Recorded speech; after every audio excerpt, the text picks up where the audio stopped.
Hello everyone, this is KPC Void, otherwise known as Severed Void. Today we're bringing you a podcast, and unfortunately Pandemic was not able to join us again, but I do have another member of KPC with me.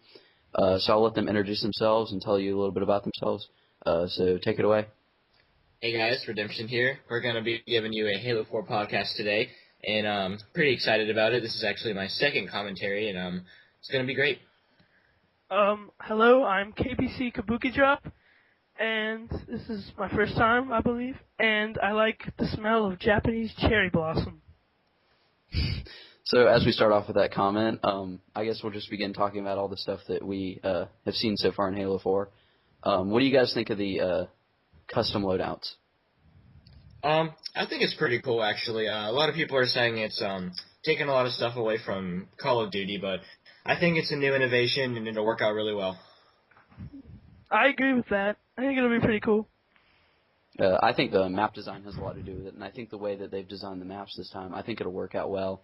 And I don't think they've added anything too overpowered to the mix that should make the custom loadouts overpowered in any way. I also like the bringing in of personal ordnance drops that you get after you get, I think it's 5 kills or maybe just a certain number of points. I think that's pretty interesting. What do you think about that? Yeah, that's definitely a new turn, a new twist to the Halo franchise, giving you some reward for the racking up the kills. I mean, in Halo 3 and Halo Reach, they had the medals that they gave you, like the extermination and stuff like that. But I think rewarding you with a ordnance drop for 5 kills will definitely be a cool new thing to add. Yeah, aren't there like 2 kinds also? It's not just like one, right? Yeah, there's for anyone that doesn't know, there's ordnance and then there's personal ordnance. Ordnance is just randomly dropped stuff around the map, and then there's personal ordnance, which is the stuff you get after you get a certain number of kills, where you get the 3 options on the D-pad to pick, and it's usually something like grenades, and then a weapon, and then something like overshields or speed boost or damage boost. Yeah, that'll be cool, especially like I think you can get scattershot in there with that, yeah, right? That's an often rewarded item, which I think is a really cool weapon. I'm really excited about all the Promethean weapons that are coming out. Okay, that'll be cool. Going to a different direction here. I'm pretty sure about this, but I'm actually I'm not positive. Did they add what's it called? Yeah, I know what you're talking about. Yeah. Anyway, I'm trying to get it here. 1 second. Just let us know when you figure that out. But what is everyone's take on Spartan Ops? Oh, that would be cool. I mean, I'm kind of bummed that they're taking out Firefight because I enjoyed that. Kill cam, that's what it was. Kill cam. Oh, kill cams.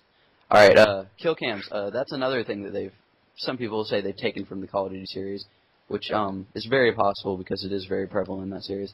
But I think it's an interesting new addition, and I think as long as it's not in every single playlist, I think it'll work well.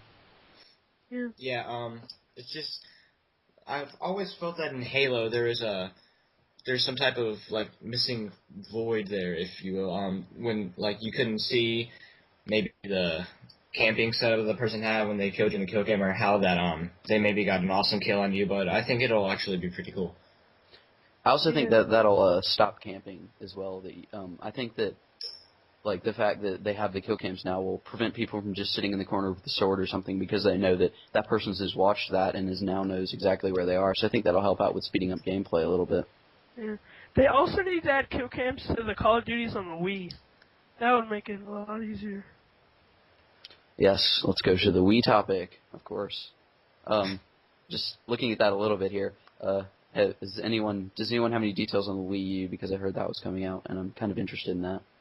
Yeah, it looks really cool. It actually has a screen in the middle of the controller, and it's going back to the classic design of just a normal controller. I'm sure it'll have some motion effects there, but it'll be just a controller with some sticks and some buttons, and I actually kind of like that a bit more than the motion. I think it'll be pretty cool. And they're actually upgrading their graphics to HD now, so games like Call of Duty and Assassin's Creed will be moving over to Nintendo, and it looks pretty cool, and I'm pretty excited for it, actually. Talking about the controllers there, have you guys seen the Halo 4 and the Halo 4 released controller in the Xbox? I have No. indeed. No, I have not. It looks pretty cool. It's like those the silver controller that it's kind of like that design. It has the not the removable, but the twistable D-pad that allows for more versatility between games. And it has a nice Halo aesthetic design, and that's pretty cool. Oh yeah, I've seen it. Yeah, that looks pretty cool. Cool. I don't know.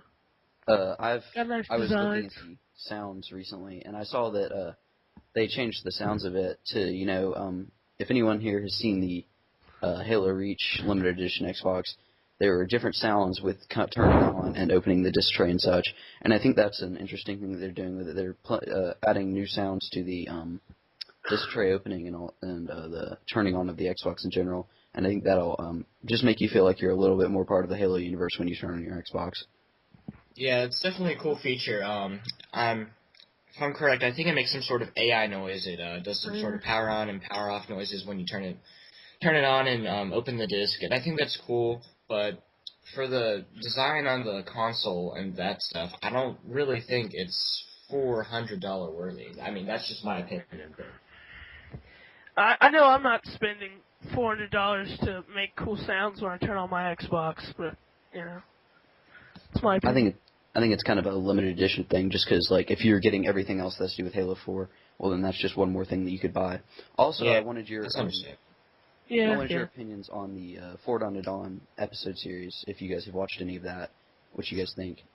I've watched a couple of them. I think I've seen the first one and I skipped a little bit.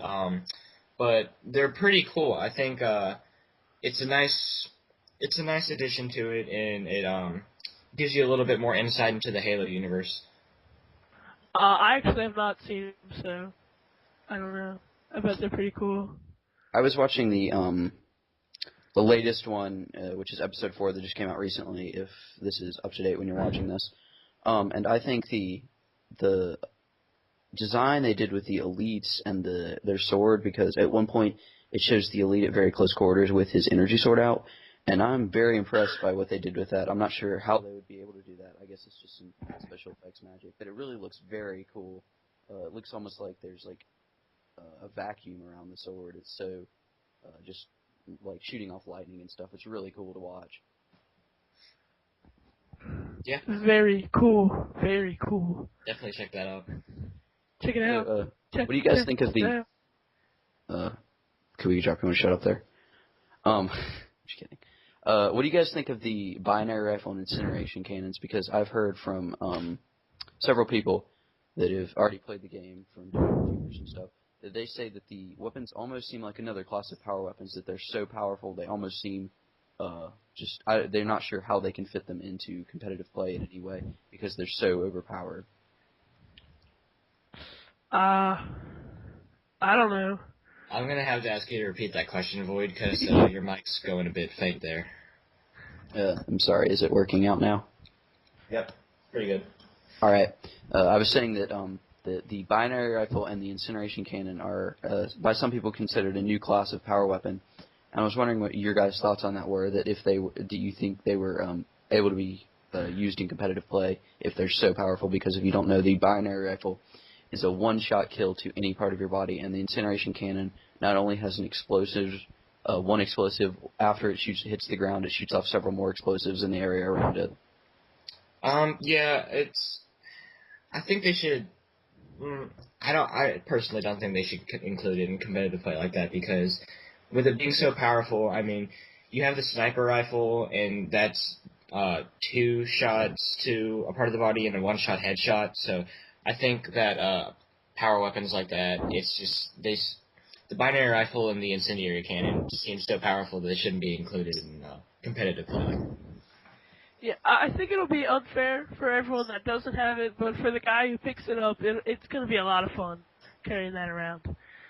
I think it's going to be a lot of fun to test those weapons out at first, and I also Yeah. think that they may have to just test it out to see whether it'll fit in competitive play or not, because with a lot of those things, you have to test them out, like the armor abilities in Halo Reach.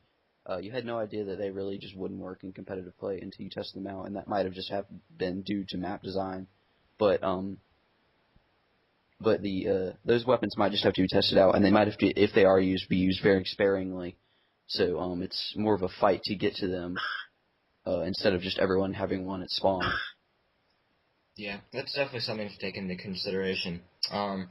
Also, going into customization a little bit, Forge, is there any news on Forge, if it's coming back, what features are coming into Forge? Well, Forge has already been confirmed and everything. The 3 maps, if anyone doesn't know, are Erosion, which is a cave system with a giant green lake, a very cool internal environment. Then there's also Ravine, which is more like the classic Forge map. It's outside, but there's a giant ravine in the map which you can build down into.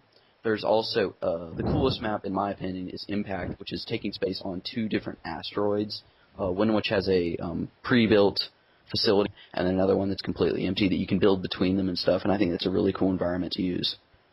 Yeah, that'll be really fun to mess with. Yeah. Yeah. I think the new tools they're adding to Forge are also very interesting. The implementation of the player trade zones and also the magnetic pieces will make building new stuff really interesting to do, and I think it'll make it a lot easier and a lot faster to make new Forge environments.